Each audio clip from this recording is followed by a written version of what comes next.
Her baby was freezing in her arms at a midnight gas station. No money, no shelter, nowhere to go. Then a little boy tugged his father's sleeve and whispered, "Daddy, help her." What she didn't know, the man whose 6-year-old son just saved her life was the most dangerous mafia boss in New Jersey. And he wasn't letting her go. The fluorescent lights of the quick-stop gas station flickered like dying fireflies against the midnight sky. Matteo Ricci pulled his black Mercedes SUV up to Pump 7, killed the engine, and glanced at the rearview mirror. Leo was fast asleep in his booster seat, mouth open, still clutching the toy dinosaur his grandmother had given him 3 hours ago. Matteo stepped out into the cold November air, his breath forming small clouds. The temperature had dropped to 32 degrees, freezing point. He swiped his card and began pumping gas, his mind replaying the evening. His mother had cried again when they'd left, holding Leo too tight, whispering prayers in Italian. She always did that now, ever since Sophia died 2 years ago. As if prayers could build walls thick enough to keep death away from those you loved. "Daddy." Matteo looked up. Leo was awake, his small face pressed against the window, his breath fogging the glass. "What is it, buddy?" "We'll be home soon." "Daddy, come here. Quick." The urgency in his son's voice made Matteo release the pump handle and walk to Leo's door. He opened it. "What's wrong?" Leo pointed past the gas pumps toward the vending machines near the station's entrance. "That lady. Her baby's cold. Look at her baby." Matteo followed his son's finger. At first, he saw nothing. Then his eyes adjusted, and he spotted her, a young woman, maybe 24 or 25, sitting on the ground with her back against the brick wall. She wore a thin jacket, no hat, no gloves. In her arms, she held a bundle wrapped in what looked like a faded beach towel. The bundle was moving. "She's cold, Daddy." The baby's shaking. Matteo felt that familiar tightening in his chest. The one that told him to walk away, mind his own business, protect his son from the world's ugliness. But Leo was already unbuckling his seatbelt. "Leo, sit down." "But, Daddy." "I'll check. You stay here where it's warm." Matteo closed the door and walked toward the woman. As he got closer, he could see she was younger than he'd thought. Her blonde hair was pulled back in a messy ponytail, and her face, pale and exhausted, turned toward him with startled, wary eyes. Green eyes. The kind that had seen too much too fast. The baby in her arms couldn't have been more than 3 months old. Its tiny face was red from crying, and the thin towel did almost nothing against the cold. "Evening," Matteo said, keeping his distance, keeping his voice gentle. "You need help?" The woman pulled the baby closer, protective. "We're fine. It's 32 degrees out here." "I said we're fine." Matteo glanced back at his SUV. Leo had his face pressed against the window again, watching. He turned back to the woman. "Look, I'm not trying to bother you. My son noticed your baby was cold. Let me at least get you something warm to drink." She studied him for a long moment. He could see her calculating, weighing options. Finally, she nodded once, barely perceptible. Matteo walked into the gas station. The clerk, a tired-looking man in his 50s, glanced up from his phone. Matteo grabbed 2 hot chocolates from the machine, a bottle of water, and a package of crackers. He paid and walked back outside. The woman was standing now, swaying slightly, rocking the baby. Up close, Matteo could see her hands were cracked and raw, her fingernails chipped. The baby's crying had quieted to small, pitiful whimpers. "Here," he handed her the hot chocolate and crackers. She took them with one hand, balancing the baby with the other. "Thank you. What's your name?" She hesitated. "Clara." "I'm Matteo." "That's my son Leo in the car." He paused. "Clara, when's the last time you ate a real meal?" "I'm managing." "And where are you managing to?" "There's nothing but highway for 15 miles in either direction." Clara's jaw tightened. "I appreciate the drink, but... Mommy..." The word came out as a thin wail from the baby.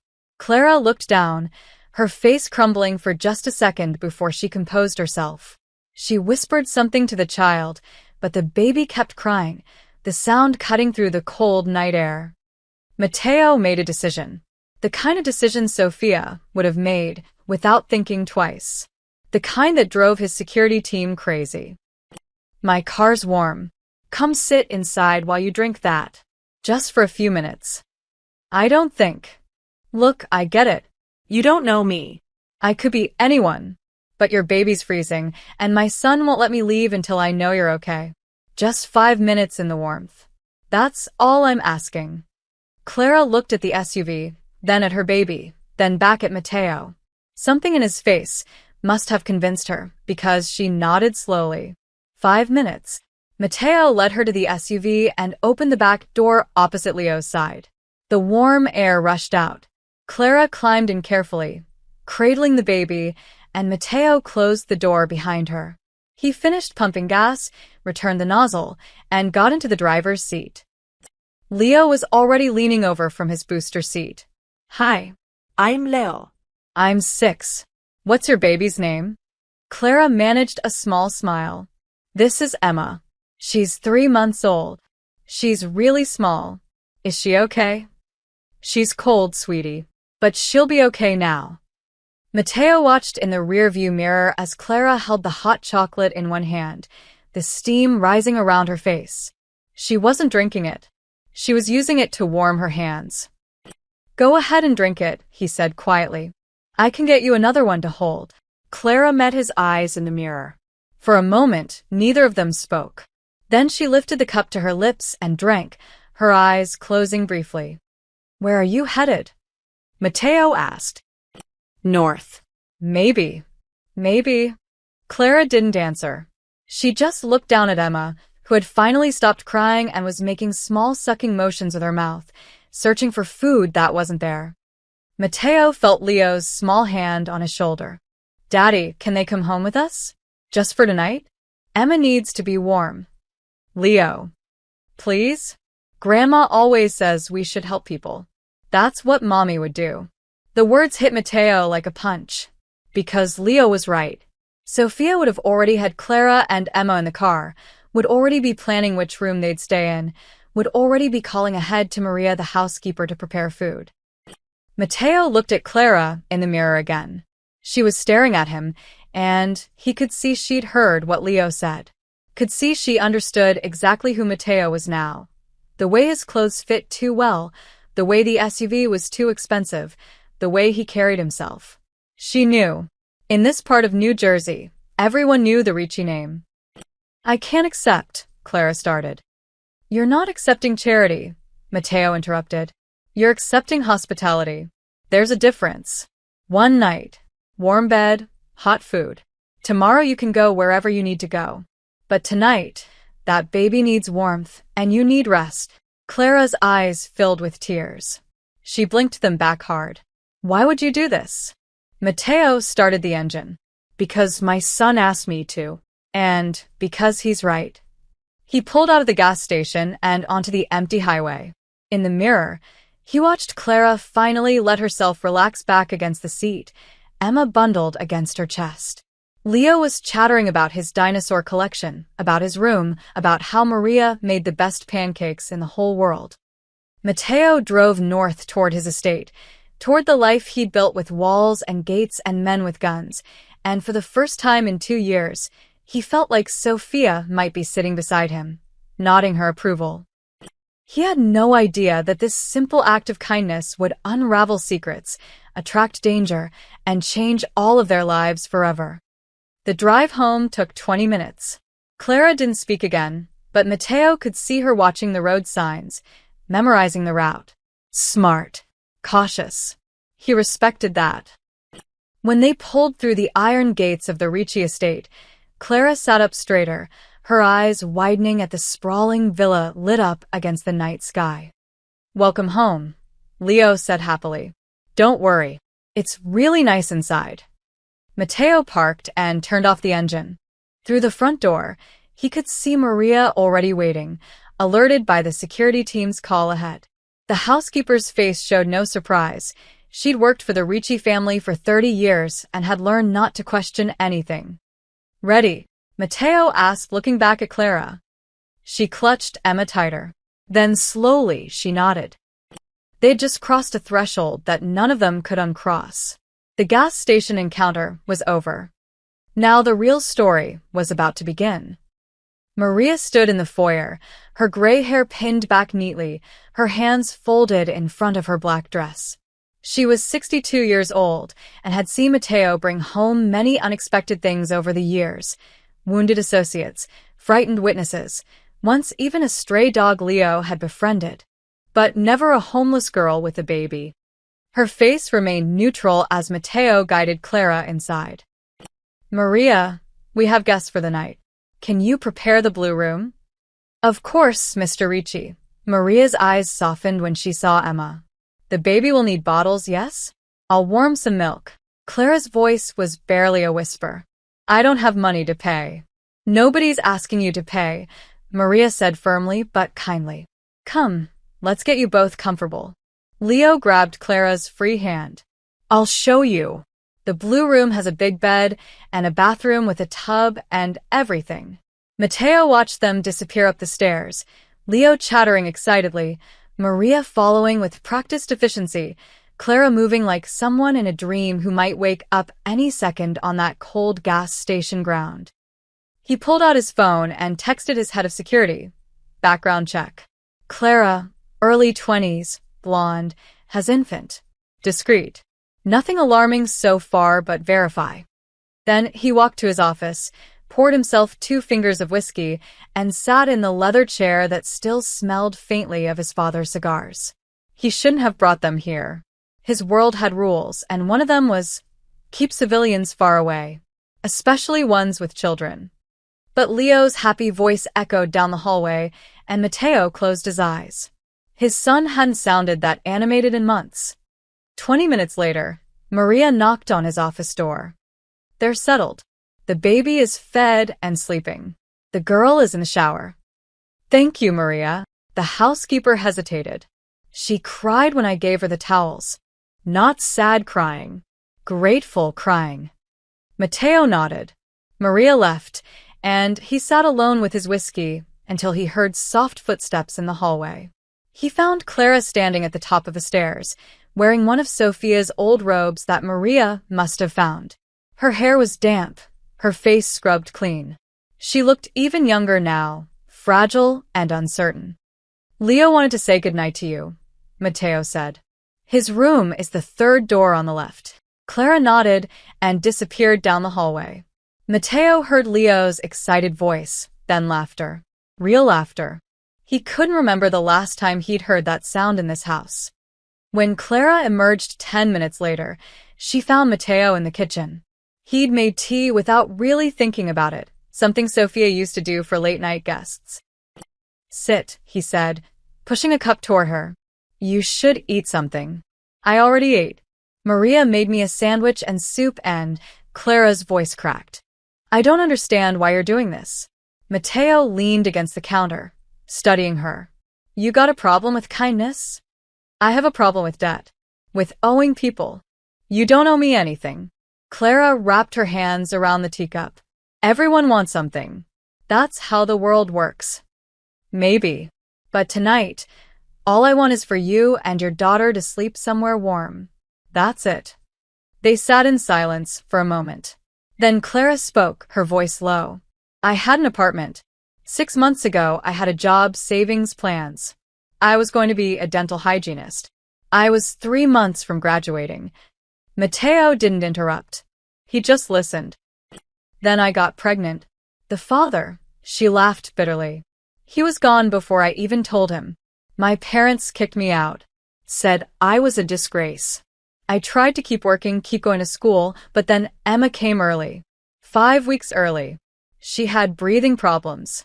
They kept her in the NICU for 2 weeks. Clara's hands trembled around the cup. The bills came.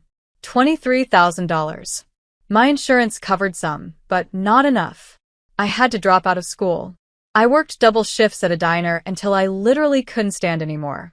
Then I had Emma, and the medical bills buried me. I couldn't pay rent. Couldn't afford childcare to work. The landlord evicted us 3 weeks ago. Where have you been staying? A shelter for a while. But they have rules. You have to be out by 9 a.m., back by 6 p.m. I couldn't job hunt with the baby. Couldn't leave her. So I just Left. started walking. Thought maybe I'd reach my aunt's place in Pennsylvania, but that's 200 miles away. She looked up at him, her green eyes fierce despite the exhaustion. I'm not looking for a handout. I just needed one warm night, so Emma wouldn't get sick. Tomorrow, I'll figure something out. Matteo set his own cup down. That landlord who evicted you. What's his name? Why? Just curious. Clara studied him, and he could see her making connections, understanding exactly what kind of man she was talking to. His name is Ray Kowalski. But please don't. I don't want trouble. No trouble, Matteo said evenly. But a man who kicks a woman and baby onto the street in November deserves to know what people think of him. I owed him rent, and he owed you humanity. Clara's eyes filled with tears again. She blinked them back angrily. I'm not weak. I'm not some charity case. I can see that. You survived 3 weeks on the street with an infant. Most people couldn't last 3 days. Matteo moved to the sink, rinsing his cup. The blue room is yours for a few days. Rest. Eat. Get warm. Let Emma be safe. That's not charity. That's basic human decency. And then what? Then we figure out what comes next. Clara stood up slowly. I should check on Emma. Maria put a baby monitor in the room. She's probably already asleep. Still. I need to see her. Matteo nodded. As Clara reached the kitchen doorway, she turned back. Thank you for stopping. Most people just drove past me tonight. My son has a good heart. I'm just trying to live up to it. Clara smiled, small but genuine, and disappeared upstairs. Matteo stood alone in the kitchen, thinking about medical bills and cruel landlords and a young woman brave enough to walk 200 miles for her child. He thought about Sophia, who would have done exactly what he'd done tonight. Maybe that's why Leo had insisted. Maybe his son remembered, even at 6 years old, what his mother would have wanted. He pulled out his phone and typed another message to his security chief, also run Ray Kowalski. Landlord in the area. I want everything. Then he climbed the stairs to his own bedroom, passing the blue room where he could hear Clara humming softly to Emma. The house felt different. Warmer somehow. He didn't know yet about the hospital bracelet. Didn't know about the connection that stretched back months before tonight. Didn't know that saving Clara would draw danger to his doorstep. All he knew was that his son was happy, and in this house of ghosts and memories, that was enough. For now. Morning sunlight poured through the villa's tall windows, turning everything golden. Matteo was already awake. He rarely slept past 6 a.m. and stood in his home gym, finishing his last set of push-ups when he heard small footsteps padding down the hallway. Leo appeared in the doorway, still in his dinosaur pajamas. Is Clara still here? I think so. Why don't you get dressed, and we'll find out. Leo disappeared in a flash of excitement. Matteo showered, dressed in dark jeans and a simple black sweater, and headed downstairs. The smell of coffee and something sweet greeted him. In the kitchen, Maria was at the stove making pancakes. Clara sat at the breakfast table, Emma cradled in one arm while she awkwardly tried to butter toast with the other hand. She changed back into her own clothes, worn jeans and a faded blue sweater that had definitely seen better days, but her hair was brushed and her face looked rested, different from the hollow-eyed girl at the gas station. Good morning, Matteo said. Clara looked up startled. Morning. I hope it's okay that I came down. Leo insisted, and Maria said, It's fine. You're a guest. He poured himself coffee. How'd you sleep? Like the dead. Clara's cheeks flushed. Sorry, that's a weird thing to say. It's honest. That's better. Leo thundered into the kitchen, freshly dressed, but with his shirt on backwards. He climbed into the chair next to Clara. Can I hold Emma? Maybe after breakfast, sweetie. She just ate. Maria brought over a plate stacked with pancakes and set it in the center of the table. Eat, all of you. Growing boys and new mothers need food. As Clara shifted Emma to reach for a pancake, Maria's hand suddenly froze midair, holding the syrup bottle. She was staring at Emma's tiny wrist. "Maria?" Mateo asked. "Something wrong?"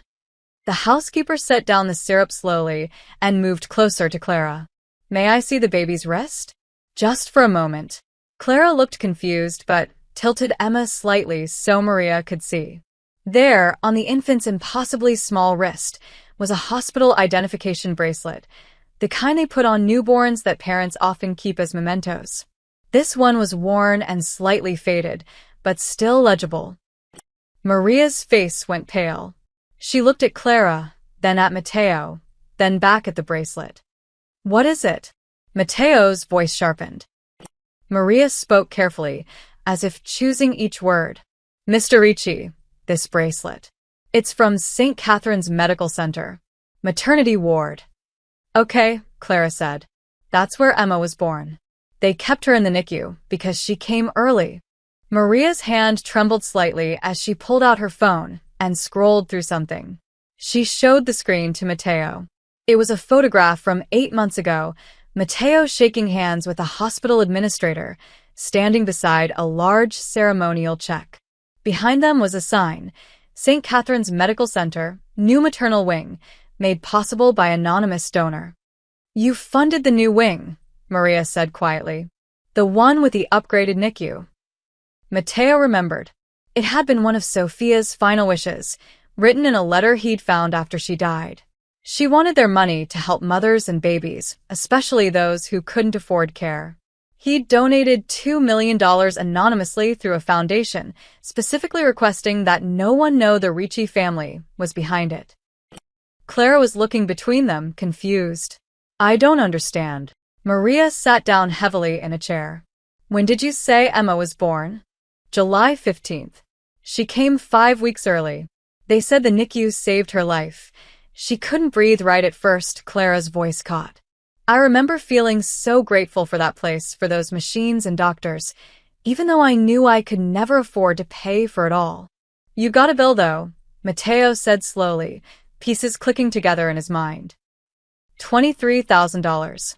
Well, that's what it was after insurance.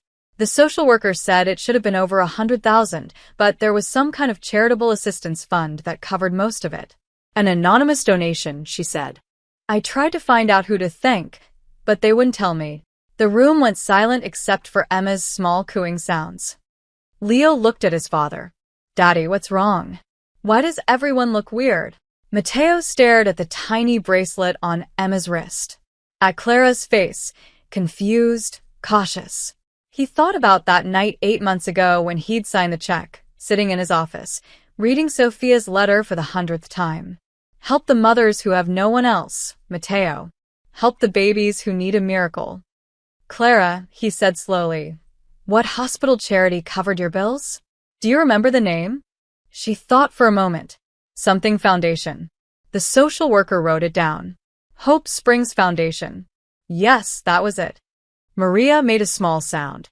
That was the foundation Mateo had created in Sophia's name. The one nobody outside his legal team knew about.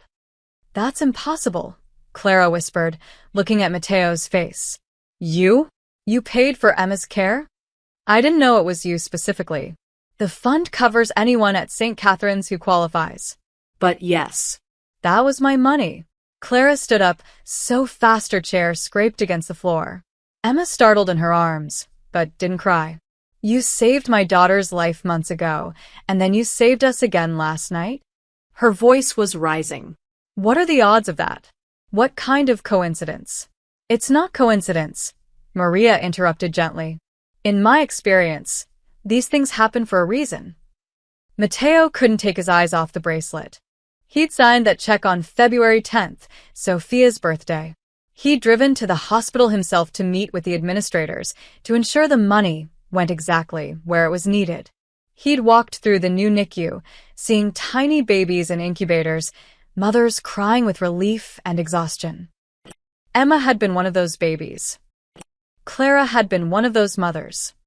And he'd never known. "I need air," Clara said suddenly. She was crying now, tears streaming down her face. "This is too much.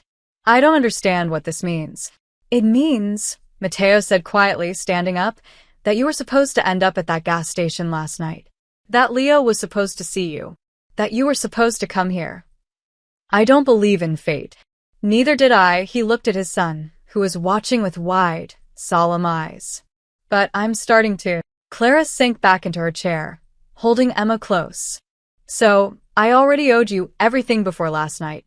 Before any of this. You don't owe me anything. That donation wasn't about debt. It was about doing what's right. But twice? You saved us twice. Maria reached over and squeezed Clara's hand. Maybe the universe wanted to make sure Mr. Ricci didn't miss the message this time. Leo tugged on his father's sleeve. What message? Mateo looked at his son, at Clara and Emma, at Maria's knowing smile. He thought about Sophia's letter, about signing that check, about pulling into a gas station at exactly midnight on exactly the night when Clara needed help most. That some people come into our lives for a reason, he said finally. And we're supposed to pay attention. Clara wiped her eyes with the back of her hand. She looked at Emma's hospital bracelet, then at Mateo. Thank you. For everything. For her life. And for ours. Don't thank me yet, Mateo said, trying to lighten the heavy moment. You haven't tasted Maria's pancakes. They're terrible. They are not. Leo protested, giggling. Even Clara laughed, shaky but real. But as they sat down to breakfast, as conversation slowly resumed, Mateo couldn't shake the feeling that this wasn't just a coincidence or fate bringing Clara to him. It felt like a second chance. After breakfast, Mateo found Clara in the blue room, packing Emma's few belongings into a plastic grocery bag. She looked up when he knocked on the doorframe. Thank you for the meal and the bed. We should probably get going. Where? Clara paused. I'll figure something out. Maybe there's a shelter in the next town or... Stay. I can't keep imposing. It's not imposing. Mateo leaned against the doorframe, choosing his words carefully. Look, you need time to figure things out. Get your strength back. Emma needs stability for a few days. Stay here. A week, maybe 2. Give yourself a chance to breathe. Clara's hands tightened on the bag. Why would you do that? Because I can. Because it's the right thing to do, he paused. And because my son hasn't smiled this much since his mother died. If I send you away, I'll never hear the end of it. As if on cue, Leo appeared behind Mateo, squeezing past his father's legs. Clara, you have to see my room. And the garden. Maria grows tomatoes and everything. And there's a fountain with fish. Leo, maybe Clara wants to rest. No, it's okay, Clara said softly, looking at the boy's eager face. I'd love to see your room. Leo grabbed her free hand and pulled her into the hallway. Mateo followed at a distance, watching his son transform into an enthusiastic tour guide. This is the boring hallway with all the boring paintings, Leo narrated, walking backwards. But this one is my great-great-grandpa. He had a mustache like a walrus. And this is Daddy's office where nobody's allowed except for important business stuff. And this is the library, but the books are old and smell weird. Clara laughed, a real, genuine laugh that echoed through the hallway. Mateo felt something tighten in his chest. Leo's room was an explosion of toys, books, and dinosaur posters. He immediately began pulling things out to show Clara. This is my T-Rex. And this is a Triceratops. And I have a Stegosaurus somewhere, but I lost him. Maybe he's extinct again. Clara sat on the edge of Leo's bed, adjusting Emma in her arms. These are amazing. Do you know all their names? All of them. Daddy took me to the Natural History Museum, and we saw the real bones. They're huge, like bigger than our house. Emma made a small gurgling sound, and Leo's attention immediately shifted. Can I touch her hand? Is that okay? Very gently, Clara said. Leo reached out with one finger and touched Emma's tiny palm. Her fingers instinctively wrapped around his, and Leo's entire face lit up. She's holding me. Daddy, look, she's holding me. Mateo smiled from the doorway. I see that, buddy. She's so small. Was I this small? Smaller, actually. You were born early, too. Leo looked at Emma with newfound respect. We're the same then. Early birds, he glanced at Clara. Can I show her the garden? I'll be really careful. Clara looked uncertain, but Maria appeared in the hallway. I'll go with them. Some fresh air would do everyone good. And I need to cut herbs for lunch anyway. 20 minutes later, Matteo stood at his office window, watching the scene below in the garden. Leo was pushing Emma in an old baby carriage that Maria must have found in the attic, probably from when Leo himself was an infant. Clara walked beside him, her hand resting protectively on the carriage handle. Leo kept stopping to show Emma flowers, talking to her even though she couldn't understand a word. He's happy, Maria said, appearing beside Matteo with a cup of coffee she'd brought him. Really happy. Not pretend happy. I see that. The house feels different, warmer. Matteo didn't respond, but he knew she was right. For 2 years, the villa had felt like a mausoleum, beautiful but cold, full of expensive things and empty spaces. Now he could hear Leo's laughter drifting through the windows, could smell something baking in the kitchen, could feel life moving through the rooms again. She's good with him, Maria continued. Patient. Kind. She listens when he talks, really listens. Not many adults do that with children. Don't get attached, Maria. Too late. I made her a doctor's appointment for tomorrow. She needs a checkup, and so does the baby. And I ordered clothes online. They'll arrive tonight. That sweater she's wearing has holes in it. Matteo raised an eyebrow. I didn't authorize any of that. You also didn't say no. Maria's eyes twinkled. Besides, Mrs. Ricci would have done it already. I'm just following her example. She left before Matteo could respond, and he continued watching the garden. Clara had picked a flower and was letting Leo give it to Emma, guiding his small hand. The baby's face scrunched up, and Clara laughed, saying something that made Leo giggle. Later that afternoon, Matteo found Clara in the kitchen. She'd rolled up her sleeves and was helping Maria prepare vegetables for dinner, moving with the easy competence of someone who'd worked in kitchens before. You don't have to work, Matteo said. Clara looked up, her hands wet from washing lettuce. I need to do something. I can't just sit around. It makes me crazy. I understand that. She hesitated, then said, Leo showed me the whole house. It's beautiful. Your wife, she had good taste. She did. He talks about her a lot. About how she used to make cookies and read him stories and sing off-key. Matteo smiled despite himself. Sophia couldn't carry a tune to save her life. But she sang anyway. He misses her. Every day. Clara dried her hands on a towel. I lost my mom too, in a way. She's alive, but she cut me off completely when she found out I was pregnant. Said I was ruining my life and embarrassing the family, her voice hardened. So, I understand what it's like when someone who's supposed to love you just disappears. I'm sorry. Don't be. I have Emma now. She's all the family I need. But Matteo heard the loneliness under her words.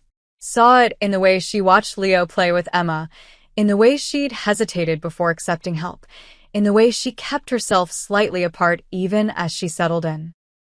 That evening after dinner, Matteo walked past the living room and stopped. Clara was sitting on the couch with Emma asleep on her chest. Leo had fallen asleep beside her, his head on her shoulder, his small hand resting on Emma's blanket. Clara was humming softly, the same melody he'd heard her hum last night. Something old and sweet and sad. She looked up and saw him watching. Sorry, I should put Leo to bed. Let him sleep a few more minutes. Matteo sat in the chair across from them. That song. What is it? Just something my grandmother used to sing. Before she died, Clara looked down at the 2 sleeping children. Your son is special, you know. Really special. He has this huge heart, and he's not afraid to show it. That's rare, especially for a boy being raised in this world. This world. You know what I mean. Your world.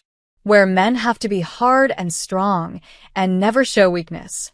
I wanted to stay soft as long as possible, Matteo admitted. The world will try to harden him soon enough. You're doing something right then. Because he's perfect. They sat in comfortable silence, watching the children sleep. Outside, the sun was setting, painting the room in shades of amber and gold. For a moment, it felt almost like a normal family, like something that could be real and permanent. But Matteo knew better. Nothing permanent ever lasted in his world. He just didn't know yet how soon that truth would prove itself. Or how much danger was already heading their way. Day 3 began with Matteo waking to unfamiliar sounds, pots clanging softly in the kitchen, water running, a woman's voice singing quietly. For a disoriented moment, he thought it was Sophia. Then reality settled back in, and he remembered. Clara. He found her in the kitchen at 7 a.m., Emma sleeping in a makeshift nest of cushions on the breakfast nook bench, while Clara stood at the stove making scrambled eggs. She'd found one of Maria's aprons and tied it around her waist. "Morning," she said, not looking up. "Hope you don't mind. I couldn't sleep, and Maria's been doing so much. Figured I'd help. Maria's not here yet. She doesn't arrive until 8-inch. I know. That's why I wanted to surprise her." Clara plated the eggs alongside toast and fresh fruit. "There's coffee, too. I found everything in the pantry." Matteo poured himself a cup and sat at the counter, watching her work. She moved efficiently, comfortably, like someone who'd spent years in kitchens. When Maria arrived 20 minutes later, she stopped in the doorway, surprised to find breakfast already made and the kitchen spotless. "You didn't have to do this," Maria said. "I wanted to," Clara smiled. "You've been so kind. It's the least I could do." Later that morning, Matteo was in his office on a conference call when he glanced out the window and saw Clara in the garden with Leo. They were collecting fallen leaves, filling a basket together. Leo was explaining something enthusiastically, probably another dinosaur fact, and Clara was nodding along, asking questions, genuinely engaged. Emma was in a carrier strapped to Clara's chest, her tiny head bobbing with each movement. When the call ended, Matteo found them making leaf crowns at the patio table. "Daddy, look, I'm a king." Leo had leaves arranged in a circle on his head, barely staying put. "Very regal," Matteo said. Clara adjusted Emma's blanket. "He's teaching me about photosynthesis. Apparently, leaves are very important to dinosaurs. They ate them," Leo explained. "The plant eaters, I mean, not the T-Rex. He ate other dinosaurs." "Terrifying," Clara said solemnly, making Leo giggle. Matteo felt it again, that tightness in his chest, the warmth spreading through spaces that had been cold for too long. In the afternoon, Maria discovered Clara in the laundry room, folding clothes. "Clara, no. These are my jobs," Maria protested. "Then let me help. Please." "I'm not good at sitting still." Clara folded one of Leo's small shirts with practiced precision. "I worked at a laundromat during high school. This is actually kind of therapeutic." Maria relented, and they worked side by side, chatting about nothing and everything.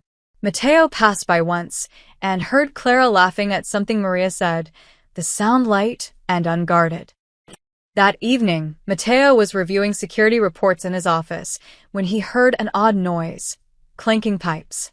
He followed the sound to the guest bathroom down the hall and found Clara on her back under the sink, a wrench in her hand, her sleeves rolled up past her elbows. "What are you doing?" Clara's voice echoed from under the cabinet. "There was a leak. Just tightening the connection. Should be there." She slid out, her face flushed with accomplishment. "Fixed. You know plumbing." "My dad was a contractor. He taught me basic repairs before he decided I was a disappointment," she said it matter-of-factly, without bitterness. "Anyway, I couldn't let it drip all night. Water damage gets expensive." Matteo helped her up. Their hands touched briefly, and Clara pulled back quickly, wiping her palms on her jeans. "Sorry, I should have asked first. This is your house, and I just assumed." "It's fine. Thank you." He looked at the now silent pipes. "That's been dripping for a month. I kept meaning to call someone." Well, now you don't have to. She picked up the wrench. I should put this back in the garage. As she walked past him, Matteo caught the scent of baby powder and something floral, probably Maria's soap. He stood alone in the bathroom, looking at the fixed pipe, and felt something shift inside him. This stranger, this woman who'd had every reason to be broken and bitter, was fixing things in his house, making breakfast, folding laundry, filling empty spaces with laughter and warmth. That night, Matteo couldn't sleep. He wandered downstairs around midnight and found Clara in the kitchen, heating a bottle for Emma. She startled when she saw him. Sorry, I tried to be quiet. You were. I just don't sleep much. He grabbed a glass of water. How's she doing? Good. She's gaining weight. Sleeping a little longer between feedings, Clara tested the bottle temperature on her wrist. Your home is healing her. Healing us both. They stood in the dim kitchen, the only light coming from the stove hood. Emma made small hungry sounds from the living room where Clara had left her. I should get back to her, Clara said. But she paused at the doorway. Matteo? Can I ask you something? Sure. Why haven't you asked me anything? About Emma's father, about my family, about any of it? Most people are full of questions and judgment. Matteo set down his glass. Your past is yours. What matters is that you're here now, and you're a good mother doing your best in impossible circumstances. The rest isn't my business. Clara's eyes glistened. Thank you for that.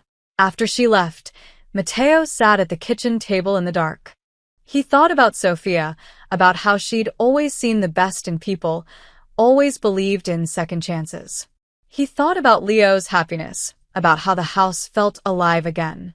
He thought about Clara's laugh, the way she hummed while working, the way she fixed broken things without being asked.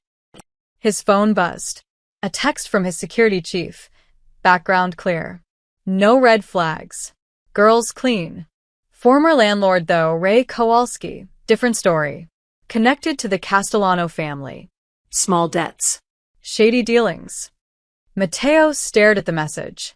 The Castellanos were a rival family, small-time but ambitious, always looking for leverage. Ray Kowalski, knowing Clara's location, shouldn't matter. The man had no reason to care about a girl he'd evicted. But something nagged at Matteo. A feeling he'd learned long ago never to ignore. He typed back, keep monitoring Kowalski. I want to know everywhere he goes and everyone he talks to. Then he went upstairs and checked on Leo, who was sleeping peacefully with his dinosaur clutched to his chest. He walked past the blue room and heard Clara humming that same melody, soothing Emma back to sleep. The house was warm, Happy. full of life.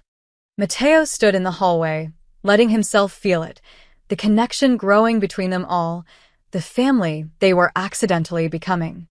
He should have known it couldn't last. He should have known that warmth always attracted predators looking for something to destroy. But in that moment, listening to Clara's gentle humming, watching his son sleep peacefully, feeling something close to contentment for the first time in 2 years, Matteo let himself hope. Just for a moment. It was a mistake he'd soon regret. Day 4 arrived with deceptive normalcy. Clara made pancakes with Leo, who insisted on adding chocolate chips to spell out Emma's name. Maria worked in the garden. Matteo took calls in his office, handling the legitimate business fronts that kept his other operations invisible. At 2:30 p.m., the front gate intercom buzzed. Marco, the head guard, answered from the security house. Ricci residence. Yeah, hi, the voice was male, nasal, impatient. I'm looking for Clara Bennett. I know she's in there. Marco's hand moved to the alert button. No one by that name here. You have the wrong address. Don't give me that. I tracked her phone signal to this area 3 days ago before it went dead. This is the only estate on this road. She owes me money, and I want to talk to her. Sir, you need to leave the property. Listen, I'm her landlord, Ray Kowalski. She skipped out on 2 months' rent, $1,500. I got rights to collect. Marco could see the man through the gate camera, mid-40s, thinning hair, cheap leather jacket, standing next to a beat-up Ford with rust spots. He looked exactly like what he was, a small-time operator who'd stumbled onto something bigger than he understood. This is private property. Leave now or I'll call the police. Ray's face twisted with anger. Private property? Yeah, I bet it is. You tell Clara she can't hide behind whoever she's shacked up with. She owes me, and I'll get my money one way or another. Marco ended the intercom call and immediately phoned Matteo, who arrived at the security house within 2 minutes. Show me the footage. Marco replayed the interaction. Matteo watched Ray's face, his body language, the way he'd said, whoever she's shacked up with that sneering implication. He knows she's here, Matteo said quietly. Want me to have the boys pay him a visit? Explain things properly? No. Not yet. Run his plates. Follow him. I want to know where he goes and who he talks to. Already on it, boss. But they were 12 minutes too late. Ray Kowalski sat in his car half a mile down the road, his hands shaking with rage and fear. $1,500 was nothing to whoever lived in that fortress. He'd seen the gates, the cameras, the guardhouse. But $1,500 was everything to Ray. He had debts. Serious debts. The kind that came with consequences if you didn't pay. Specifically, debts to a man named Frankie Castellano. Ray pulled out his phone and stared at it. He'd been stupid to come here, stupid to think he could just collect from Clara like this was a normal situation. But seeing those gates, recognizing the setup, that was a mob house. Had to be. And if Clara was inside. His phone rang. Speak of the devil. Ray, Frankie's voice was smooth, dangerous. You got my money? Not yet, but Frankie, listen, I got something better. Information. I don't need information. I need $3,000 by Friday. This is worth more than $3,000. Trust me, Ray licked his lips. You know the Ricci family? Silence. Then, keep talking. That girl I evicted, the one with the baby? I just found her. She's at the Ricci estate. Inside. Living there. More silence. Ray could practically hear Frankie's mind working. You're sure it's the Ricci place? I'm sitting outside it right now. Big gates, armed guards, the whole setup. It's on Hillcrest Road. Only estate up here. Has to be them. And the girl's definitely inside. The guard didn't deny it. Got all defensive. She's there. Frankie's voice changed, became almost friendly. Ray, you just became useful. Here's what's going to happen. You're going to send me the exact address. Then you're going to forget this conversation ever happened. You do that, and we're square. Your debt's cleared. Really? Just like that. Just like that. But Ray? If you're lying to me, if this is some bullshit story to buy time, you won't like what happens next. I'm not lying. I swear. Good. Send me that address. Ray hung up and immediately texted the location. His hands were still shaking, but now with relief. Debt cleared. He didn't have to know why Frankie cared about some homeless girl at the Ricci place. Didn't want to know. He started his car and drove away, never noticing the black SUV that fell into place 3 cars behind him. Inside the Ricci villa, Clara was in the living room with Leo, reading him a story about knights and dragons. Emma slept in her carrier nearby. Clara had no idea that her former landlord had been at the gate. Had no idea that her location had just been sold. Matteo stood at his office window, watching them. Something felt wrong. The air had changed somehow, the way it did before storms, before violence, before everything went sideways. His phone buzzed. Marco, Kowalski made a call immediately after leaving. Couldn't hear it, but body language was animated. He's heading east toward Newark. Matteo texted back, stay on him. Audio surveillance if you can get close enough. Another message came through, this time from Vincent, his information broker. Boss, picked up chatter. Castellano crew, asking questions about your property. Might be nothing, but thought you should know. Matteo's jaw tightened. The Castellanos. Frankie Castellano ran a small operation, drugs, gambling, some enforcement work. Not big enough to challenge Matteo directly, but ambitious. Stupid ambitious. He walked downstairs and found Maria in the kitchen. Where's Clara? Living room with Leo. Why? What's wrong? Maybe nothing. Keep them inside for the rest of the day. Maria's expression sharpened. She'd worked for the Ricci family long enough to understand tone. Should I be worried? Just cautious. Matteo went to the living room. Clara looked up from the book, her smile fading when she saw his face. Everything okay? Clara, I need you to think carefully. Your landlord, Ray Kowalski. Who does he know? Who does he associate with? Her face went pale. Why? What happened? Just answer the question. I don't know. I only met him to pay rent. But she hesitated. There were always these guys hanging around his building. Rough looking. One time I saw him arguing with someone, and he looked scared. Really scared. The guy mentioned something about money Ray owed. Did you catch a name? Frankie something? I only heard it once. Matteo's worst suspicion confirmed. Frankie Castellano. I don't know who that is. That's good. Keep it that way. He looked at Leo, who was watching with worried eyes. Stay inside today, okay? Both of you. Just as a precaution. Matteo, please tell me what's happening.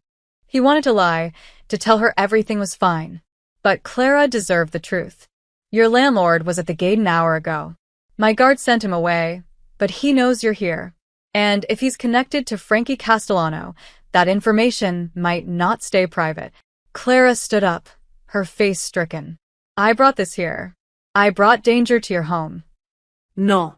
He brought danger. There's a difference. I should leave. Take Emma and... You're not going anywhere. You're safer here than out there. He moved closer, his voice firm. This is my world, Clara. I know how to handle it. Just trust me. She searched his face, then nodded slowly. Okay. Okay, he looked at Leo. Hey, buddy. How about you and Clara watch a movie? Something with dinosaurs. Can Emma watch too even though she can't see very good yet? She can definitely watch. As Matteo left to make calls, to arrange security, to prepare for whatever was coming, he didn't see the unmarked sedan that had parked on the ridge overlooking his property. Didn't see the man with binoculars, watching. Didn't know that the predators had already found their target. The warmth he'd felt these past days was about to be tested. And the price for saving Clara was about to come due. Day 5 began with fog rolling in from the east, turning the morning gray and oppressive. Matteo was in his office at dawn, reviewing security reports from the night shift, when Marco called. Boss, we got activity. What kind? Unmarked sedan, dark blue Chevy, parked on Ridgewood Avenue for 3 hours last night. Different car, black Honda, showed up at 5 a.m. They're watching the property. Matteo's blood went cold. Current location? The Honda's still there. Driver's just sitting. I sent Tony to get a closer look. Guy's got binoculars and a camera with a telephoto lens. Plates. Registered to a rental company in Newark. Paid cash, fake ID, professional setup. Where's the Chevy now? Gone. Lost it around 3 a.m. Matteo stood and walked to the window. The estate looked peaceful in the fog. The garden, the fountain, the driveway where Leo's bike lay on its side from yesterday. But he knew better. Peace was an illusion.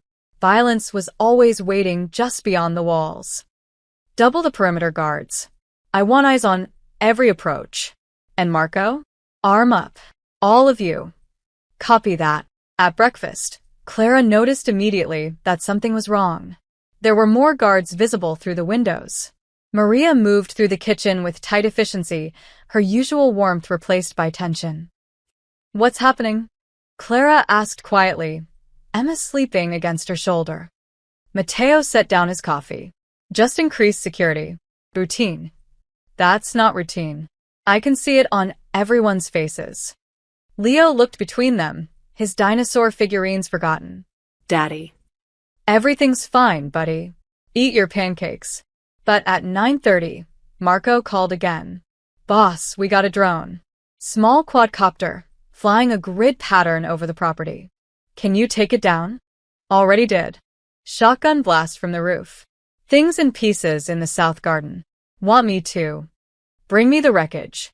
I want to know what it was recording. Matteo hung up and found Clara standing in the doorway. She'd heard everything. A drone? Her voice trembled. They're watching us? Watching Leo. Clara. This is my fault. Oh, God, this is because of me. Let's talk in my office. She followed him, moving like someone walking to an execution. Matteo closed the door and gestured to the chair across from his desk. Clara sat, clutching Emma so tightly, the baby squirmed. Tell me about Ray Kowalski, Matteo said, his voice gentle but firm. Everything you know. I already told you. Tell me again. Every detail, no matter how small. Clara's eyes filled with tears. He was my landlord for 8 months. Collected rent on the first. Was always hanging around the building, smoking, talking on his phone. He seemed nervous all the time. Jumpy. The men you saw him with described them. There was one guy who came around a lot. Slicked back hair, expensive suit, drove a Mercedes. Ray acted different around him. Scared. Called him Mr. Castellano. Frankie. I don't know his first name. But once I heard him tell Ray that time was running out, that patience had limits. Ray was sweating, practically begging for more time. Matteo leaned back in his chair. When Ray evicted you, did he seem angrier than the situation warranted? Clara thought about it. Yes, actually. He was furious, screaming about how I'd ruined everything, how he needed that money. I only owed $1,500, but he acted like it was 50,000-inch. She wiped her eyes. When I saw him yesterday at the gate, he was here, wasn't he? Yes. And he told someone I was here. We believe so. Clara stood abruptly, pacing. I have to leave. I have to take Emma and go right now. I won't let you and Leo get hurt because of me.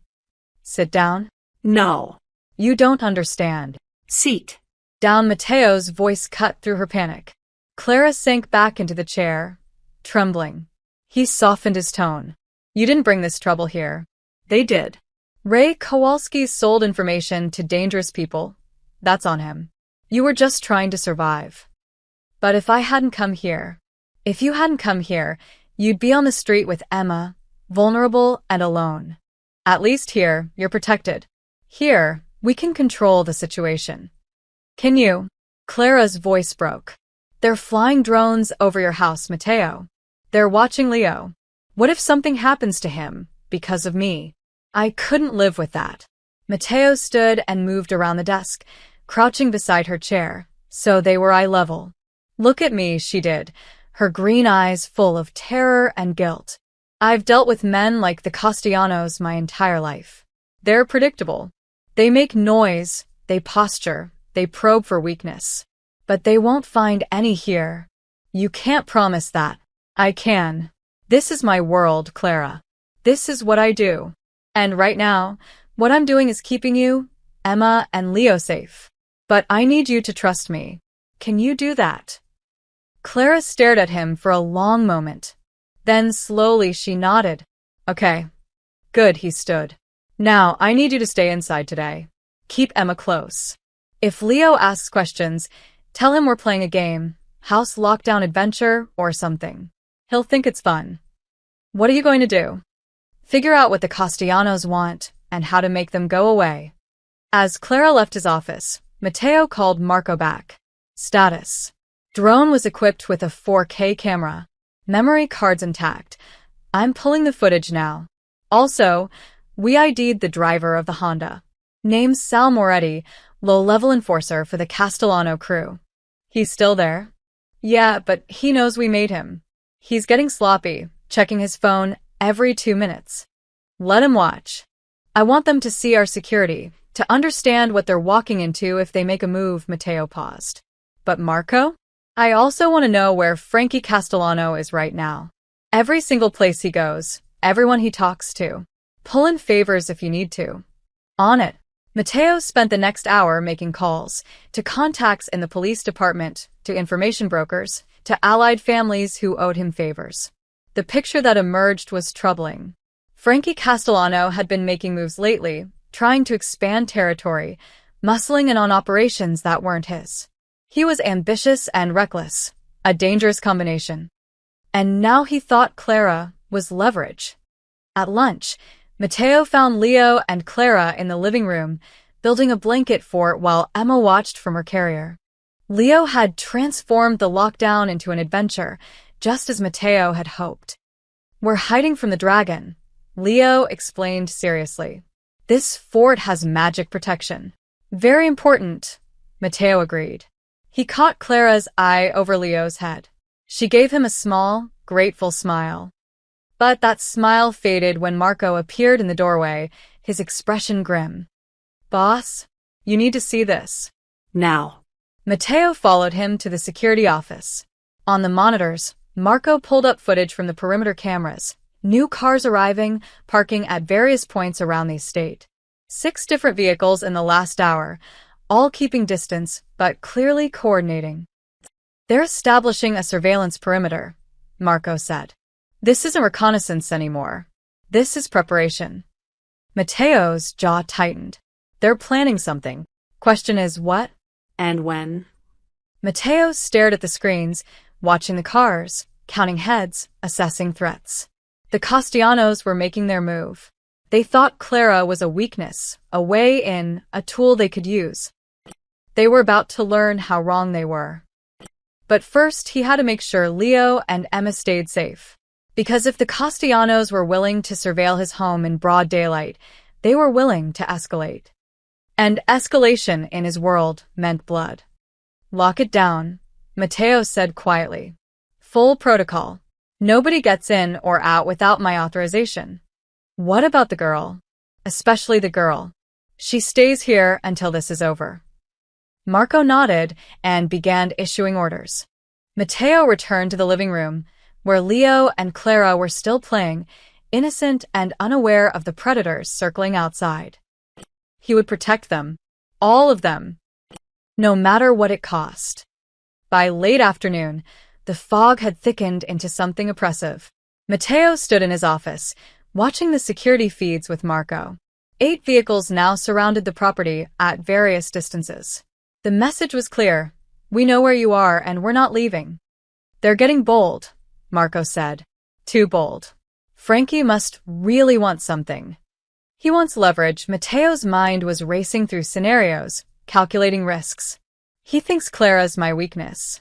Thinks he can pressure me through her." Is he wrong? Mateo didn't answer. Instead, he pulled out his phone and made a call. "Vincent? I need the safe house on Oakmont Road prepared. Full provisions, security team, everything. 1 hour."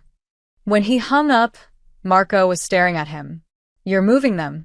"I'm moving everyone. Clara, Emma, and Leo. They stay there until this is finished. The boy won't like leaving his home. The boy will be alive. That's what matters." 20 minutes later, Mateo found Clara in the blue room, folding Emma's clothes with shaking hands. She looked up when he entered, her face pale. "We need to leave, don't we?" "Yes." "I have a safe house, smaller than this, but secure. You, Emma, and Leo will stay there for a few days. And you?" "I'll be handling things here." Clara's hand stilled on the tiny onesie she was folding. "They want me. If I just left, went far away, this would all be over." "No, it wouldn't. They'd find you, and you'd have no protection." Mateo moved closer. "Clara, listen to me. You're not bait, and you're not a bargaining chip. You're under my protection now. That means something in this world. It means you're risking everything for someone you barely know. It means I'm doing what's right. There's a difference." Tears spilled down Clara's cheeks. "I'm so scared. Not for me. I don't care what happens to me. But Emma and Leo. If something happened to Leo because of me, Mateo, I couldn't. Nothing will happen to Leo. I promise you that." His voice was steel. "Pack what you need. We leave in 15 minutes. Clara wiped her eyes and nodded. As Mateo turned to leave, she called out, "Thank you for protecting us, for not just throwing us out." That was never an option. He found Leo in his room, building an elaborate dinosaur scene with blocks. "Hey, buddy, we're going on an adventure." Leo looked up, excited. "Really? Where?" "To a special house. like a secret hideout. You, me, Clara, and Emma. Is it because of the bad guys? Matteo knelt down to Leo's level. He'd promised himself after Sophia died that he'd never lie to his son. Yes. Some people are being difficult, so we're going somewhere safe while I fix things. But it'll be fun. The house has a big TV, video games, and Maria's coming too to make your favorite foods. Will the bad guys find us? No. I won't let them. I promise. He pulled Leo into a hug, breathing in his son's shampoo smell, feeling the fierce protectiveness that had defined his life since the day Leo was born. You trust me? Always, Daddy. Then let's pack your dinosaurs. 30 minutes later, they were ready. 2 black SUVs sat in the circular driveway, engines running. Marco had assembled a security team, 4 of Matteo's most trusted men, all armed, all experienced. Clara stood near the first vehicle, Emma bundled in a carrier against her chest, looking small and terrified. The route's secure, Marco said quietly to Matteo. We've swept it twice. No tails, no surveillance. The safe house team is already in position. Matteo nodded. He turned to Clara. You'll ride in the first vehicle with Leo and Emma. Maria's with you. Marco drives. I'll be right behind you in the second vehicle. You're coming? Relief flooded Clara's face. Of course I'm coming. You think I'd send Leo somewhere I wasn't willing to go? They loaded quickly. Leo chattered excitedly about the adventure, his dinosaur backpack clutched in his lap. Clara sat rigid, her arms wrapped around Emma, watching the gates open. The drive took 45 minutes. Marco took a deliberately circuitous route, doubling back, using side streets, ensuring no one followed. Matteo watched the mirrors constantly, his hand resting on the concealed weapon in his jacket. The safe house was a 2-story colonial in a quiet suburban neighborhood, deliberately ordinary, deliberately forgettable. The kind of place nobody looked at twice. But Matteo knew every window was bulletproof glass, every door reinforced steel, every room covered by cameras. It was a fortress disguised as a family home. Inside, Maria immediately began making the place comfortable, unpacking food, starting dinner. The security team took positions throughout the house and perimeter. Leo explored the living room, finding the video game console and whooping with delight. Clara stood in the kitchen, holding Emma, looking lost. The bedroom upstairs on the right is yours, Matteo said. Leo's is next door to you. Mine's across the hall. You're really staying? I told you, I don't send my son anywhere I won't go. But your estate has a full security team. This is where I need to be right now, he gestured to the windows, where dusk was falling. This house is safe. No one knows about it except my inner circle. You can rest here. Clara looked at him, really looked at him. Not the mafia boss from rumors, not the cold Don, but a father who'd uprooted his own life to keep a stranger's baby safe. Who are you? She asked softly. Really? Someone who knows what it's like to lose people. Someone who won't let it happen again, if I can prevent it. Your wife, Sophia. She died 2 years ago. Car accident, drunk driver. Wrong place, wrong time. Leo was in the car too. He survived without a scratch. She died instantly. Matteo's voice was flat, controlled. I couldn't protect her, but I can protect him. And you. And Emma. Clara reached out and touched his arm gently. You're a good man, Matteo Ricci. I don't care what people say about you. You don't know what people say. I can imagine. But I know what I see. I see someone who stopped at a gas station when everyone else drove past. Someone who brought strangers into his home. Someone who's risking everything to keep a baby he doesn't even know safe, her voice cracked. That's not a monster. That's a hero. I'm not a hero, Clara. I've done things. I don't care about those things. I care about this. About now. About the fact that Leo is laughing in the other room because he feels safe with his father. Before Matteo could respond, Marco appeared in the doorway. Boss, perimeter's secure. We're locked down tight. Good. Rotate shifts every 4 hours. I want fresh eyes constantly. After Marco left, Clara asked, "What happens now?" Now? We wait. Let the Castellanos make their move. And when they do, I'll be ready. And then this ends. Permanently. Clara shivered, but not with fear. With something else, understanding maybe, recognition that the man standing in front of her lived in a different world with different rules. A world where protection came with prices and safety required strength. "Come on," Matteo said, his voice softening. "Let's get you and Emma settled. Tomorrow's soon enough to worry about everything else." As they walked upstairs, Leo's laughter echoed from the living room where Maria was teaching him a card game. Emma cooed softly against Clara's chest. Outside, armed men stood watch in the darkness. Inside this ordinary house, this fortress, this temporary shelter, a makeshift family tried to find peace. But Matteo knew peace was an illusion. The storm was coming, and when it arrived, he'd be ready to face it. Day 6. Afternoon. Matteo had left the safe house at dawn, leaving Marco and 3 guards with Clara, Leo, and Maria. "I'll be back by dinner," he'd promised Leo. "You be good for Maria." Now, standing in his estate's security office, watching the monitors with cold focus, Matteo was glad he'd made that decision. "They're probing the south perimeter," Tony reported, pointing to a screen. 2 men on foot, testing the fence line. "Amateur hour." "Too amateur," Matteo said quietly. "They want us to see them." Distraction? Probably. As if on cue, the north camera alert flashed. 3 more figures, moving through the woods that bordered the property. These ones were trying to be stealthy, dressed in dark clothes, moving with purpose. "There's our real threat," Matteo said. "How many men do we have on property?" 8. "Plus you. Pull 4 to the north perimeter. Keep 2 on the south as backup. Leave 2 monitoring here." Matteo pulled on a jacket that concealed a shoulder holster. "I'm going out." "Boss, maybe you should." "I'm going out." Tony knew better than to argue. "Yes, sir." Matteo moved through his estate with practiced ease, taking the north path through the garden. His earpiece crackled with updates from his team.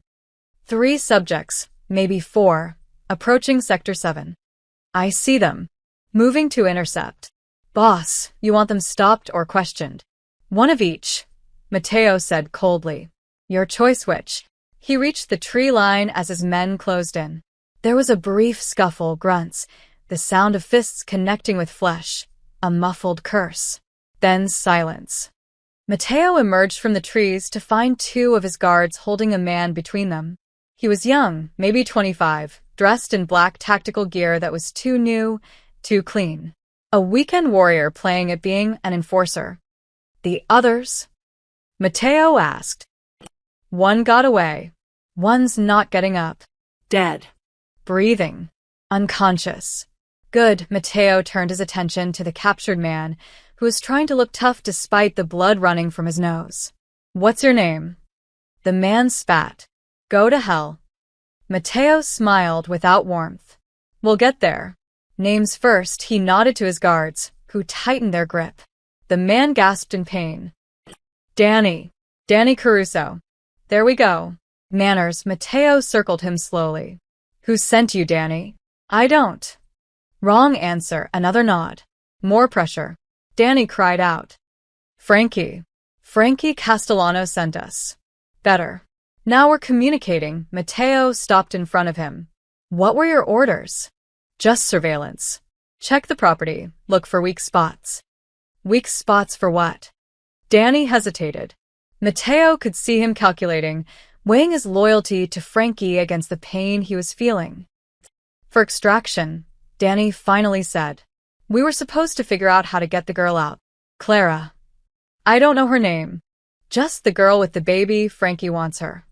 "Why?" "I don't know, man. He doesn't tell us why, just what." Danny's voice was rising, panicked. "He's been obsessed with this for 2 days. Ever since that landlord guy came to him." Matteo's eyes narrowed. "Ray Kowalski." "Yeah, that's him. He came to Frankie 2 days ago, said he knew where some girl was hiding, said she was at your place. Frankie got all excited, said this was the leverage he needed. Leverage for what? I don't know. Something about territory, about proving he's not afraid of you, about making a move. He's been talking crazy, saying he's tired of being small time, that he's going to take what's his Danny's words tumbled out faster now, self-preservation overriding loyalty. He thinks if he has the girl, he can negotiate with you, make you give him the docks operation, maybe some of the gambling territory. He thinks you care about her. And what did Ray get for this information? Frankie cleared his debts. $3,000, plus promised protection from other collectors. So there it was. Confirmed. Ray Kowalski had sold Clara's location for $3,000 and empty promises. Had set all of this in motion because he was weak and desperate and stupid. How many men does Frankie have on this? Mateo asked. Maybe a dozen? We were supposed to report back about the property layout. He's planning something bigger, maybe tomorrow or the day after. Planning what, specifically? A raid, I think. Come in hard, grab the girl while you're off property, then use her to negotiate. Mateo nodded slowly, processing. Then he looked at his guards. Take him to the basement. Keep him comfortable but secure. And get me everything on Frankie Castellano's current operations, where he runs his business, where he lives, where he eats lunch. Everything. What about the other one? The unconscious guy. Take him too. When he wakes up, I'll want to talk to him. Verified Danny's story. As his men dragged Danny away, the young enforcer now crying, begging, all bravado gone, Mateo stood alone in the woods. He could see his villa through the trees, beautiful and serene in the afternoon light. A fortress that had just been breached, not physically, but in intent. His phone buzzed. Barco, everything okay there?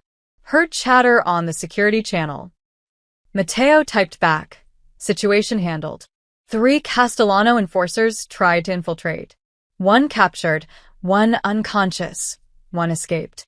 Stay alert at the safe house. They might try their next. Copy. We're locked down. How's the boy? Ask him yourself. Put him on.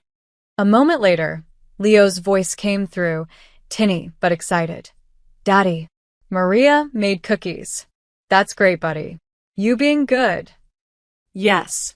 Clara showed me how to fold napkins into swans. Well, they're supposed to be swans. Mine look like lumpy ducks. Despite everything, Mateo smiled. I'm sure they're great. I'll be home for dinner, okay? Okay. Love you, Daddy. Love you too. Mateo hung up and stared at his estate. The Castellanos had made their move, sloppy, desperate, but real. They'd sent men into his territory, onto his property, threatening everything he'd built.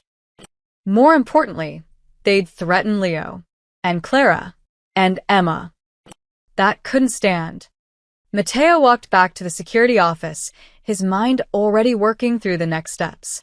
Frankie Castellano wanted leverage? Wanted to play power games? Wanted to prove he wasn't small time. He was about to learn the difference between ambition and capability. The difference between wanting power and actually having it. The difference between making threats and facing consequences. Tony, Mateo said as he entered the security office. Call everyone in. All of them. I want a full crew assembled by tonight. We going to war, boss? No. We're ending one before it starts, Mateo's voice was ice. Frankie Castellano thinks he can use an innocent woman and baby as leverage. He's about to discover why that was a mistake. Tony grinned, predatory and fierce. About time. What's the play? Gather intelligence first. By tonight, I want to know every move Frankie's making, every position he's taking. We'll hit him where he's weak, dismantle his operation piece by piece. No public violence, no civilian casualties. Clean and professional. And the landlord? Ray Kowalski. Mateo's expression darkened. Him too. He started this. Time he understood what happens when you betray trust for pocket change. As his team mobilized, as plans formed and strategies took shape, Matteo thought about Clara in the safe house, about her guilt, her belief that she'd brought this trouble. She was wrong. Ray had brought this. Frankie had chosen this. But Matteo would end it. Tomorrow, the Castellanos would learn a lesson. Tonight, he had a son to have dinner with and a makeshift family to protect. The storm wasn't coming anymore. It was already here. And Matteo Ricci was ready. Night fell over the safe house like a curtain. Matteo sat at the dining table with Leo, Clara, and Maria, eating spaghetti and pretending everything was normal. Leo told stories about the video games he'd played. Maria complained about the kitchen being too small. Clara was quiet, watching Matteo with questions in her eyes. After Leo went to bed, Matteo's phone buzzed continuously. Updates, confirmations, positions. He stepped onto the back porch and Clara followed him. "You're leaving again," she said. "Not a question." "In an hour." "To do what?" Matteo looked at her. "To make sure you and Emma can go back to living normal lives. To make sure Leo is safe. By hurting people. By making things very clear to people who don't understand subtlety." He leaned against the railing. "You want me to apologize for what I'm about to do?" "No," Clara surprised him. "I want you to come back safe. Leo needs you." And she hesitated. "We need you." Before Matteo could respond, his phone rang. "Tony, we're ready, boss. Everyone's in position. I'm on my way." Matteo turned to Clara. "Lock the doors behind me. Marco's here, with 3 men. You'll be safe." "Matteo," she reached out, touched his arm. "Thank you. For everything." He nodded and walked into the night. 20 minutes later, Matteo stood in an abandoned warehouse across from Frankie Castellano's social club. His team, 12 men, experienced and loyal, surrounded him. "Status?" he asked quietly. Tony pulled up a tablet showing heat signatures and tracking data. "Frankie's inside with 6 guys. The surveillance cars around your estate? We've identified all 8 vehicles. Teams are in position at each 1 inch. Ray Kowalski. At his apartment in Newark. Alone. Team is waiting for your signal." Vincent, his information broker, stepped forward. "Boss, I got more intel. Frankie's been bragging to other families about his play against you. Word spread. People are watching to see what you do." "Good. Let them watch." Matteo's voice was steel. "Here's how this goes. Teams 1 through 4, disable the surveillance vehicles. I want them gone within the next 10 minutes. No violence unless they resist, but make it clear those vehicles are done. Tow them to our garage, strip them, crush them." "What about the drivers?" "Deliver a message. Their boss made a mistake, and they're lucky we're letting them walk away. They can find new employment or go home. Their choice." Tony grinned. "They'll scatter like roaches. Team 5, Ray Kowalski. Bring him to me. Unharmed, but motivated to cooperate. On it. The rest of us are paying Frankie a visit." Matteo checked his weapon. "This is professional. Clean. We go in, we have a conversation, we leave." "Understood." Nods all around. "Move out." The teams dispersed like shadows. Matteo waited, watching his phone as updates came in. Team 1. Vehicle 1 disabled. Driver fled on foot. Team 2. Vehicle 2 and 3 neutralized. Driver secured. Message delivered. Team 4. Vehicles 6 and 7 towed. No resistance. Within 12 minutes, every surveillance vehicle was gone. Frankie's entire network around the Ricci estate dismantled. "Time to visit Frankie," Matteo said. They walked across the street. The social club's door was locked, but Tony had a key, courtesy of a locksmith who owed favors. They entered quietly, professionally. The front room was empty except for a card game, 4 men around a table, cigarette smoke thick in the air.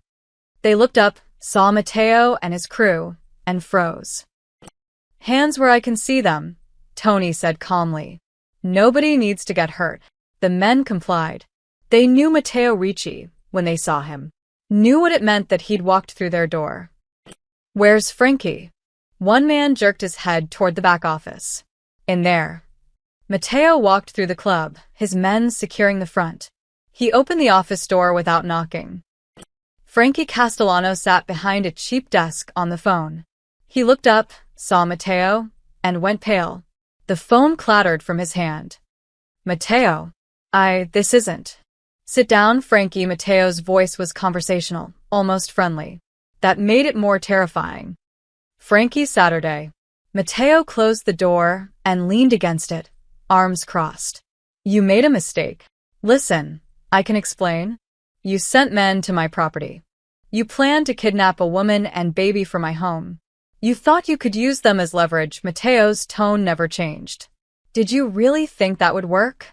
I wasn't going to hurt them. I just needed. You needed what? Territory? Respect? Power? Matteo shook his head. You have ambition, Frankie. I respect that. But ambition without wisdom gets people killed. Frankie's hands trembled. What do you want? I want you to understand something. That woman in my home? She's under my protection. That means she's untouchable. Her baby? Untouchable. My son? You even breathe in his direction, and what I do to you will become a cautionary tale for the next 50 years. I understand. It's done. I'll back off. Oh, you'll do more than back off. Matteo pulled out his phone and showed Frankie a photo. Surveillance shots of Frankie's gambling houses, his distribution points, his cash collection routes. Your entire operation. Mapped. Documented. One word from me, and it all comes down. Simultaneously. You'll be out of business by sunrise. Frankie stared at the photos, his face ashen. But I'm reasonable, Matteo continued. So, here's what happens. You pull every man you have away from my property, my businesses, and my family. You forget Clara exists. You never mention the Ricci name again except with respect. And you pay the woman $50,000. 50, I don't have that kind of. You do. You have it in the safe behind that painting. Matteo nodded at the wall. I know because I know everything about your operation, Frankie. Everything. And that 50,000? That's what you owe Clara for the fear you caused her, for threatening her child, for making her feel unsafe when she was already at her lowest. That's insane. That's fair. And Frankie. Matteo leaned forward. If you refuse, if you resist, if you even think about retaliating, I won't just shut down your operation. I'll make sure every family in the tri-state area knows you threatened a woman and baby under Ricci protection. You'll have no friends, no allies, no future. Frankie was sweating now. You're putting me out of business. No. I'm teaching you a lesson. Take it or leave it. Matteo straightened. You have 60 seconds to decide.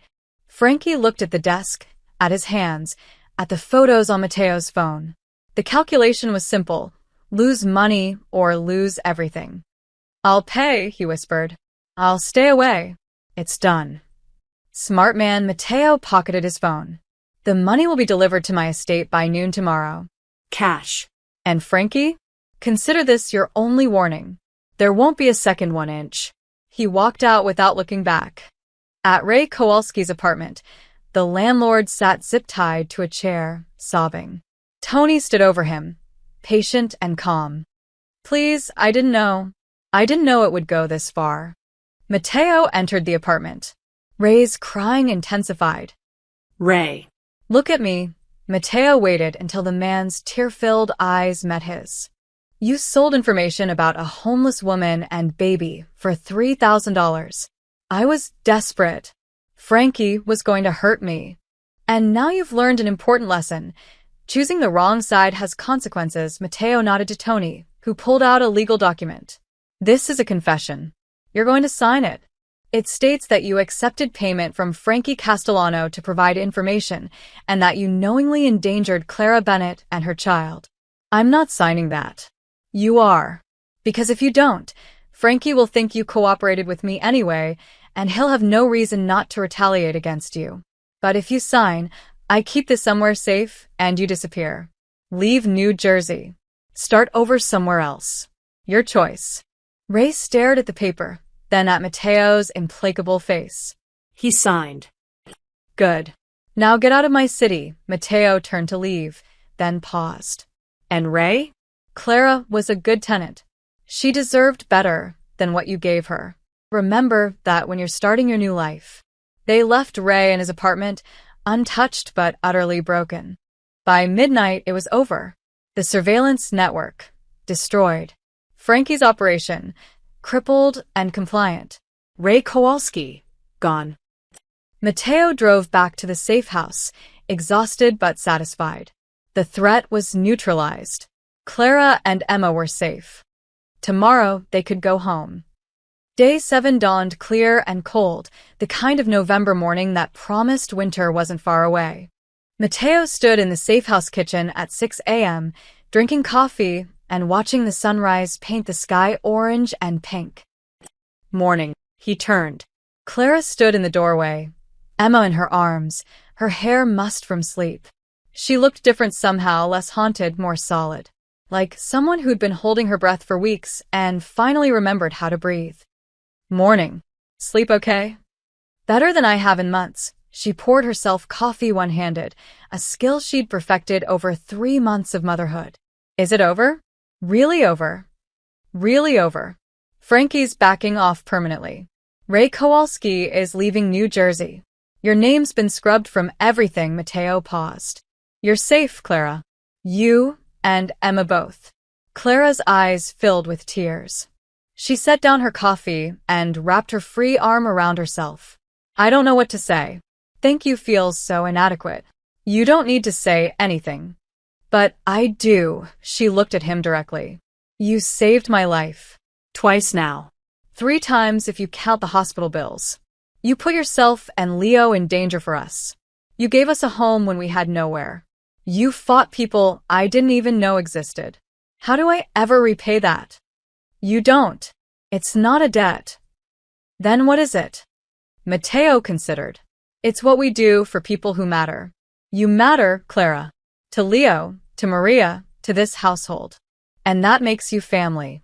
Clara couldn't hold back the tears anymore. She cried quietly, Emma squirming against her chest until the baby started crying too. Mateo took Emma gently, giving Clara space to compose herself. Hey, little one, he murmured, rocking the baby. Your mama's okay. She's just happy. Emma's cries settled to whimpers, then silence. She stared up at Mateo with huge eyes, and for a moment he was transported back 6 years, holding Leo for the first time, feeling that overwhelming terror and love. Clara wiped her eyes. You're good with her. Practice. Leo was colicky. I walked miles at 3 a.m. trying to get him to sleep. Sophia was lucky to have you. I was lucky to have her. She made me better than I was. Mateo looked down at Emma. She would have liked you, I think. She had a soft spot for fighters. I don't feel like much of a fighter. Are you kidding? You survived on the streets with an infant. You kept going when most people would have given up. That's not fighting. He handed Emma back. Clara, I need to talk to you about something. Okay, she looked nervous. I run a community kitchen in Newark. It provides free meals to families who need them. No questions asked, no judgment, just food. The woman who manages it is retiring next month. Clara's eyes widened. You want me to manage it? Yes. The pay's decent. $50,000 a year plus benefits. Health insurance for you and Emma. The work's hard but meaningful.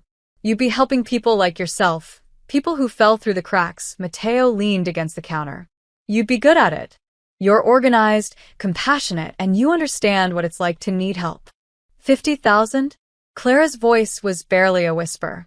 I was making 22,000 at the diner before Emma came. And benefits? Real health insurance. Real everything. It's a legitimate job with a legitimate organization. Tax documents, retirement plan, the works. Clara sat down heavily in a chair. Why would you do this? You've already done so much.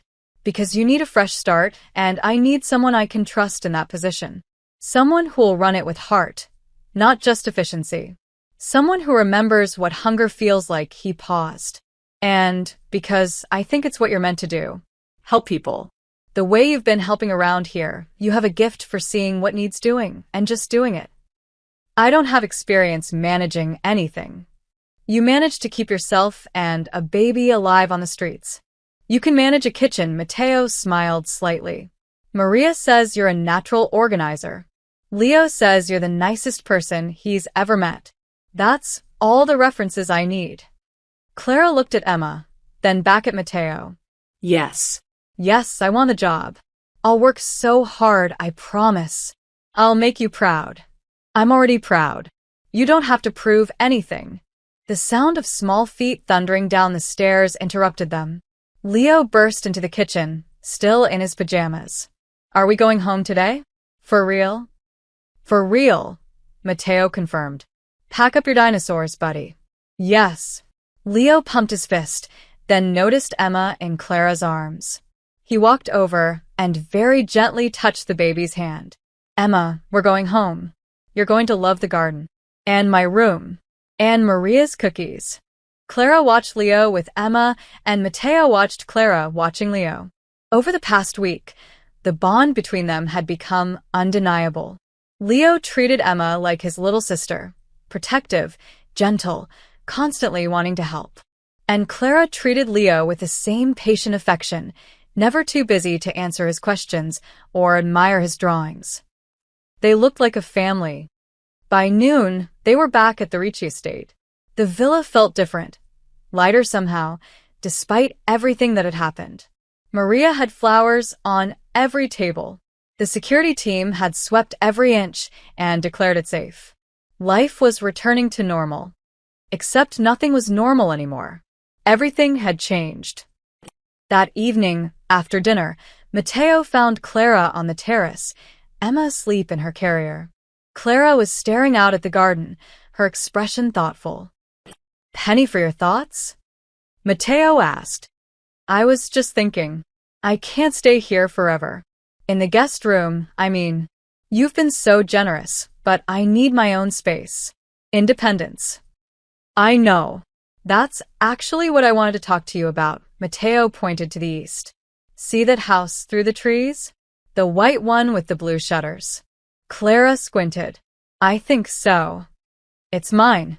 Small, 2 bedrooms, 1 bath, nothing fancy. I bought it years ago for estate staff, but it's been empty for a while. It's yours if you want it. Rent-free for the first year while you get on your feet, then we'll figure out something fair. Matteo, I can't.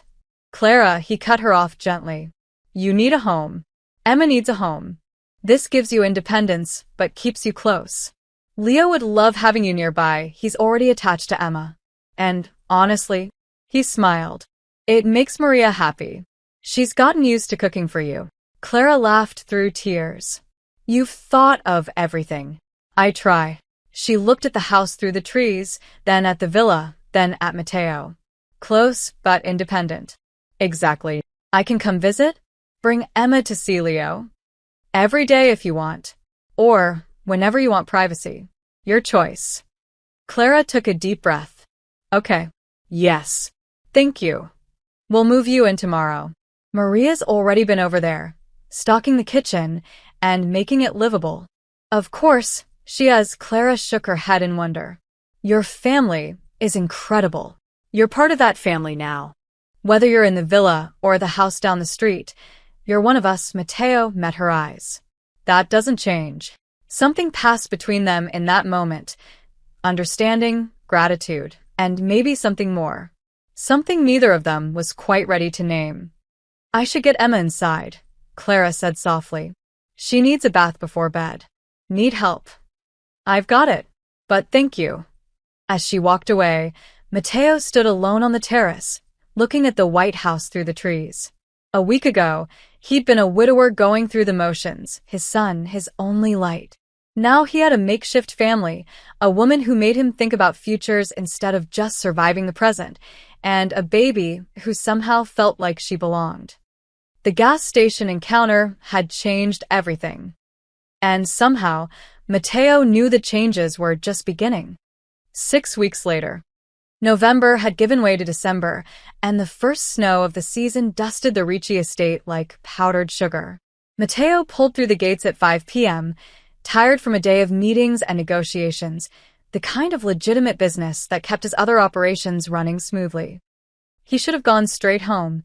The villa was warm, Maria would have dinner ready, and Leo's homework needed checking. But instead, he found himself driving past his own driveway, heading toward the community kitchen on the east side of Newark. Clara's kitchen. The storefront looked cheerful despite the gray December evening, warm light spilling from the windows, a hand-painted sign reading Newark Community Kitchen. Everyone welcome. Everyone fed through the glass. Mateo could see movement, people gathering for the dinner service. He parked and walked inside. The space was transformed from when he'd last seen it. Clara had organized everything with efficient warmth, tables arranged to encourage conversation, decorations made by local kids taped to the walls, a menu board listing the evening's offerings in cheerful chalk lettering. The smell of baking bread and soup filled the air. And there was Clara. She stood at the serving counter, wearing an apron over jeans and a sweater, her hair pulled back in a ponytail, laughing at something one of the volunteers said. She looked radiant, healthy, confident, grounded. Nothing like the terrified girl from the gas station. Emma was in a playpen nearby, and sitting cross-legged beside it, making faces at the baby, was Leo. Mateo's son had convinced him that Fridays were Emma days. Days when they'd pick her up from daycare and bring her to the kitchen so Clara could finish her shift without worrying. Leo took his responsibility seriously, treating Emma like she was made of glass and gold. "Daddy." Leo spotted him and waved enthusiastically. "Look," Emma laughed at my dinosaur impression.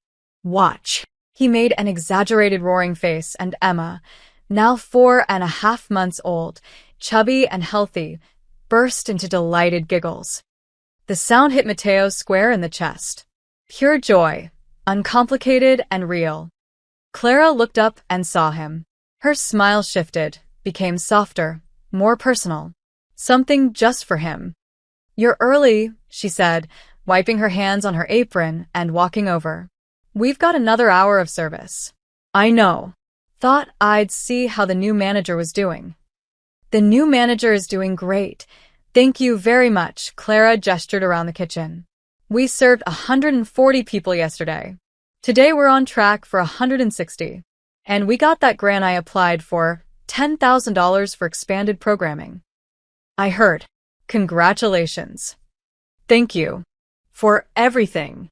The job, the house, She paused, her eyes reflecting the kitchen's warm lights. "The life. I still can't believe this is real sometimes." "It's real." They stood close, surrounded by the noise of volunteers preparing food and families gathering for dinner, and for a moment, nothing else existed. The connection that had been building over 6 weeks, through shared dinners, through Leo's laughter, through late-night conversations when Mateo would walk her home from his villa to her cottage, hung between them, unspoken but undeniable. "Clara," one of the volunteers called out. "We need you." The moment broke. Clara smiled apologetically. "Duty calls. Can you watch Emma?" "Always." Mateo sat beside Leo, watching Clara move through the kitchen with practiced grace, checking food temperatures, greeting guests by name, organizing volunteers with gentle efficiency. She was in her element. This wasn't just a job to her, it was purpose. "Daddy." Leo leaned against his shoulder. "Are you going to marry Clara?" Mateo nearly choked. "What?" "Why would you ask that?" "Because you look at her the way you looked at Mommy in the pictures. Like she's special." Out of the mouths of 6-year-olds. "It's complicated, buddy." "Why?" "Because things take time. People need to be ready." Leo considered this with a seriousness only children could muster. "I'm ready. I think Clara's ready too. You're the only one being slow. Is that right?" "Yep." "Emma needs a dad and I need a mom." "Well, not a replacement mom, because Mommy is always my mom. But like a bonus mom." Clara could be a bonus mom. He looked up with those dark eyes, Sophia's eyes. "Don't you think?" Mateo pulled his son close, breathing in his shampoo smell, feeling the fierce love that had defined every decision since the day Leo was born. "I think Clara is pretty special. And I think we're very lucky she's in our lives. So you'll ask her? When the time is right, promise." Promise. By 6:30, the dinner service was winding down. Volunteers cleaned tables while guests lingered over coffee, grateful for the warmth and food. Clara finally had a moment to sit, collapsing into a chair beside Matteo with exhausted satisfaction. Emma had fallen asleep in her carrier. Leo was showing off his drawings to one of the regular guests, an elderly woman who praised every scribble like it was museum-worthy. "Thank you for bringing him," Clara said quietly. "He makes everyone smile." "He's good at that." Takes after his mother, Matteo watched his son, then looked at Clara. "You've built something good here. We built it. This is your kitchen." No. "It's yours. I just provided the space. You provided the heart." He reached over and took her hand, a gesture that had become natural over the weeks. "Thank you, Clara, for bringing life back into our home, for making Leo happy, for being you." Clara's eyes glistened. "I should be thanking you. You saved us. You changed everything." "It wasn't me." Matteo glanced at Leo, who was now attempting to teach the elderly woman about Triceratops' horns. "It was Leo who saved you that night. He was the one who saw you, who insisted we stop, who refused to leave you behind. I was just following his lead. And now..." Now. Matteo squeezed her hand gently. "Now I think he saved all of us. You, Emma, me. We were all lost in our own ways. And somehow, at that gas station, at exactly the right moment, we found each other." Clara leaned her head on his shoulder, another gesture that had become natural, comfortable, right? "It was so cold that night. It was..." And now. Matteo looked around the warm kitchen, at the people finding community